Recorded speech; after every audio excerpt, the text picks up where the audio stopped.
Oke, di bahasan kita kali ini, kita akan menyelami kisah sebuah kekaisaran yang luar biasa legendaris, Majapahit, salah satu kekuatan terbesar yang pernah ada dalam sejarah Nusantara. Kenapa? Soalnya begini, sejarah Majapahit itu, wah ini bukan pelajaran sejarah yang kering dan ngebosenin. Ini tuh beneran sebuah saga epik tentang ambisi, strategi yang super cerdas, dan pengkhianatan yang gak akan pernah Anda duga. Oke, mari kita mulai. Jadi, Majapahit ini adalah salah satu kerajaan Hindu-Buddha terakhir dan bisa dibilang terbesar di kawasan ini. Masa jayanya itu dari abad ke-13 sampai ke-16. Dan wilayah kekuasaannya? Wow, mencakup hampir seluruh Nusantara loh. Tapi, untuk benar-benar paham gimana Majapahit bisa bangkit jadi sehebat itu, kita harus mundur sedikit.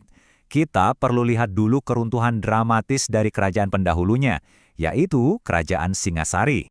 Jadi begini, semua ini terjadi dalam waktu yang singkat banget.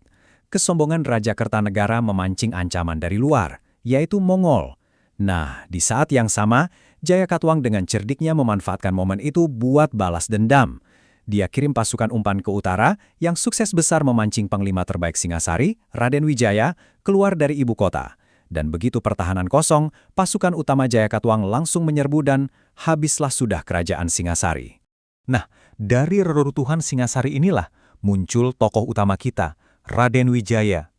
Dia ini menantu raja yang berhasil selamat, dan dari sinilah dia akan memulai misinya, membangun sebuah kekaisaran yang benar-benar baru. Dan asal-usul nama kekaisaran besar ini ternyata sederhana banget.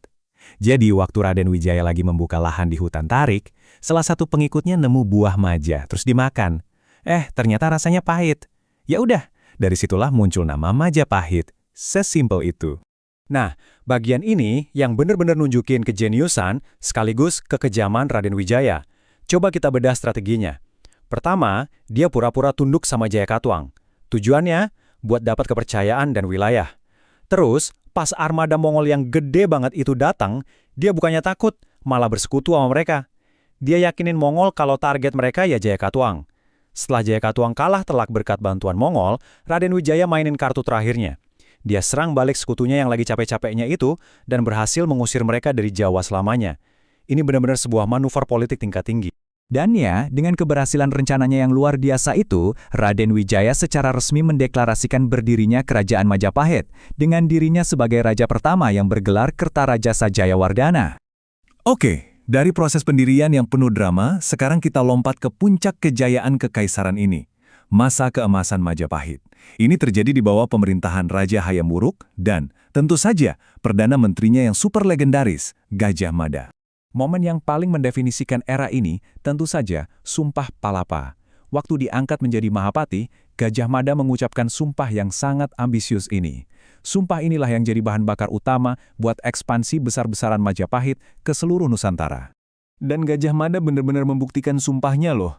Coba kita lihat sejauh mana jangkauan kekuasaan Majapahit ini. Dari Sumatera di ujung barat sampai sebagian Papua di timur. Gila kan? Kekaisaran ini benar-benar jadi penguasa maritim dan perdagangan yang gak ada tandingannya di Asia Tenggara pada zaman itu. Tapi, seperti kata pepatah, semakin tinggi pohon, semakin kencang anginnya. Di puncak kekuasaannya, sebuah peristiwa tragis terjadi. Sebuah momen di mana diplomasi dan ambisi berujung pada bencana yang akan menghantui kekaisaran ini selamanya. Semuanya berawal dari rencana pernikahan antara Raja Hayam Wuruk dengan putri dari Kerajaan Sunda, Dyah Pitaloka. Nah, kelihatannya kan bagus ya. Tapi pertanyaannya, apakah ini murni pernikahan politik atau jangan-jangan ada niat tersembunyi di baliknya? Disinilah letak masalahnya. Kerajaan Sunda melihat pernikahan ini sebagai kesempatan buat membentuk aliansi yang kuat. Tapi, Gajah Mada yang masih terikat sama Sumpah Palapanya melihat ini sebagai kesempatan terakhir buat menaklukkan satu-satunya kerajaan besar yang belum tunduk. Dia nuntut agar sang putri dipersembahkan sebagai tanda takluk, bukan sebagai seorang ratu. Raja Sunda tentu saja murka dan menolak mentah-mentah penghinaan ini. Pertempuran yang gak seimbang pun gak bisa dihindari lagi di alun-alun Bubat. Akibatnya, seluruh rombongan kerajaan Sunda, termasuk rajanya, tewas.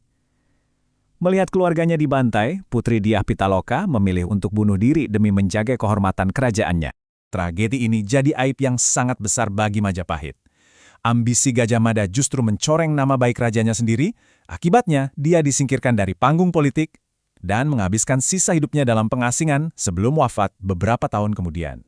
Nah, sepeninggal Gajah Mada dan Hayam Wuruk, di kemudian hari, ini jadi awal dari kemunduran Majapahit. Sekarang, mari kita lihat faktor-faktor apa saja yang menyebabkan kekaisaran sebesar ini akhirnya runtuh.